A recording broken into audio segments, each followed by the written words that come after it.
வணக்கம். இன்னைக்கு நாம பார்க்க போற டாபிக் ரொம்பவே முக்கியமானது. தமிழ்நாடு அரசோட நிலம் மற்றும் வருவாய் ஆவணங்களோட ஒரு பிரம்மாண்டமான ஆண்டு தணிக்கையான ஜமாபந்தி பத்தின முழுமையான விளக்க தொகுப்பு தான் இது. குறிப்பா பசலி ஆண்டு 1435க்கான ஜமாபந்தி உத்தரவுகள்ல என்னென்ன மாஸ் அப்டேட்ஸ் வந்திருக்குன்னு தெளிவா டீகோட் பண்ண போறோம். கொஞ்சம் யோசிச்சு பாருங்க. பல லட்சக்கணக்கான மக்களோட நில ஆவணங்களை எப்படிங்க எந்த தப்பும் இல்லாம சரியா தணிக்கை செய்யறது? அதுவும் ஒவ்வொரு குடிமகனோட குறைகளையும் காது கொடுத்து கேட்டு அதை தீர்த்து வைக்கிறது எப்படி உறுதி பண்றது? இது சாதாரண விஷயம் இல்ல, ஒரு மிகப்பெரிய அட்மினிஸ்ட்ரேட்டிவ் சேலஞ்ச். ஓகே, இது எப்படி நடக்க போகுதுன்னு கொஞ்சம் ஆழமாவே பார்ப்போம். முதல்ல இந்த ஜமாபந்தின்னா என்னன்னு பார்த்துடலாம். சிம்பிளா சொல்லணும்னா, கிராம நிலம் மற்றும் வருவாய் கணக்குகளை வருஷா வருஷம் கட்டாயமா சரிபார்க்கிற ஒரு முக்கியமான அரசு நடைமுறை தான் இது. பசலி ஆண்டு 1435க்கான இந்த ஜமாபந்தி வேலையை வருகிற ஜூன் 30, 2025க்குள்ள முழுமையா முடிச்சே ஆகணும்னு அரசு ஸ்ட்ரிக்டா ஒரு டெட்லைன் ஃபிக்ஸ் பண்ணியிருக்காங்க. இந்த அரசாணையை நம்ம ஈஸியா புரிஞ்சுக்க இதை 5 பகுதியா பிரிக்கலாம். 1. ஜமாபந்தி 2026க்கான மாஸ்டர் பிளான். 2. அதிகாரப்பூர்வ அரசிதழ் வெளியீடு. 3.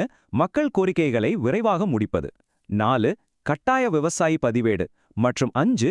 இறுதி அறிக்கைகள். பகுதி 1, ஜமாபந்தி 2026க்கான மாஸ்டர் பிளான், அதாவது மாவட்ட ஆட்சியர்கள் செய்ய வேண்டிய முன்னேற்பாடுகள். எந்த ஒரு பெரிய ப்ராஜெக்ட்டுக்கும் சரியான பிளானிங் ரொம்பவே அவசியம் இல்லையா?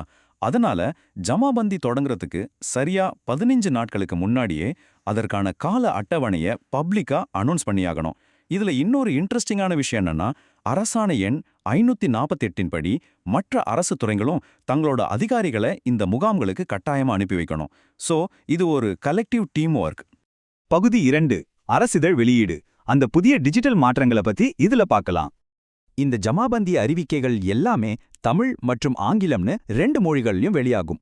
இதுல கவனிக்க வேண்டிய முக்கியமான அப்டேட் என்ன தெரியுமா?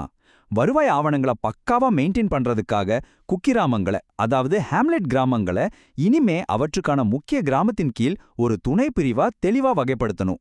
இதனால டேட்டால எந்த கன்ஃபியூஷனும் வராது. இந்த வகைப்பாட்டோட சேர்த்து உள்ளாட்சி அமைப்புகளுக்கான எல்ஜிடி குறியீடுகள், அதாவது லோக்கல் கவர்மெண்ட் டைரக்டரி கோட்ஸை ஒவ்வொரு கிராமத்துக்கும் கட்டாயமா மென்ஷன் பண்ணணும். இது ஏன் இவ்ளோ முக்கியம்னா, அப்போதான் ஸ்டேட் கவர்மெண்ட் டேட்டாவும் சென்ட்ரல் கவர்மெண்ட் டேட்டாவும் பெர்ஃபெக்ட்டா சிங்க் ஆகும். இது ஒரு அருமையான மூவ் அப்படின்னே சொல்லலாம். பகுதி 3, மக்கள் கோரிக்கைகளை விரைவுபடுத்துதல்.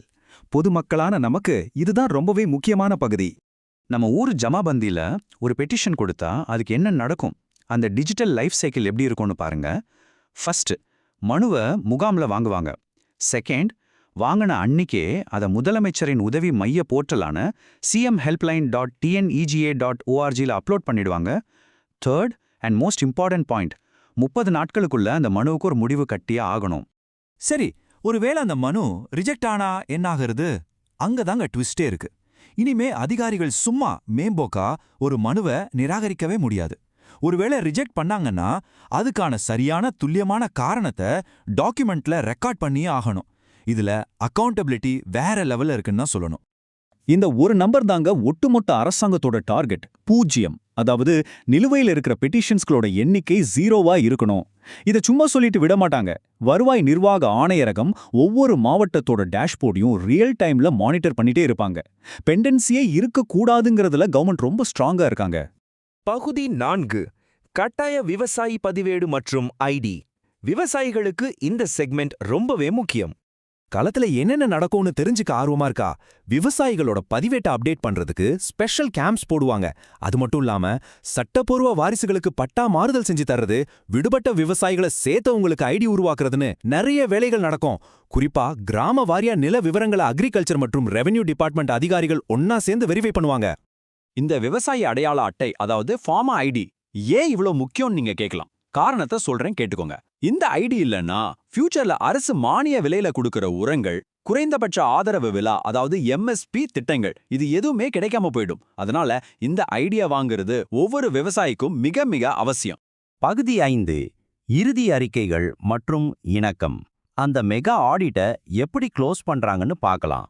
ஜமாபந்தி முகாம்கள் எல்லாம் முடிஞ்ச பிறகு மாவட்ட அதிகாரிகள் இந்த 3 முக்கியமான ரிப்போர்ட்ஸை சப்மிட் பண்ணணும். 1. நில வருவாய் தீர்வு செய்யப்பட்ட டிசிபி அறிக்கை.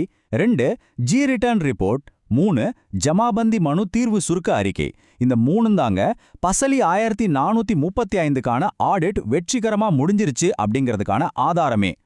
கடைசியா உங்ககிட்ட ஒரு கேள்வி. இவ்ளோ ஸ்ட்ரிக்டான டிஜிட்டல் ரூல்ஸ் எல்லாம் வந்திருக்கு. இது உண்மையிலே நம்ம நில வருவாய் துறையில இருக்கிற அந்த அதிகாரத்துவ சிக்கல்களை எல்லாம் உடைச்சு முழுமையான வெளிப்படைத்தன்மை கொண்ட ஜீரோ பெண்டன்சி சிஸ்டமா மாத்துமா? கண்டிப்பா இது ஒரு மிகப்பெரிய முன்னெடுப்பு தான். இதோட ரியல் வேர்ல்ட் இம்பாக்ட் எப்படி இருக்கும்னு நீங்க என்ன நினைக்கிறீங்க? யோசிச்சு பாருங்க. மீண்டும் ஒரு சிறப்பான விளக்கத் தொகுப்புல சந்திக்கலாம்.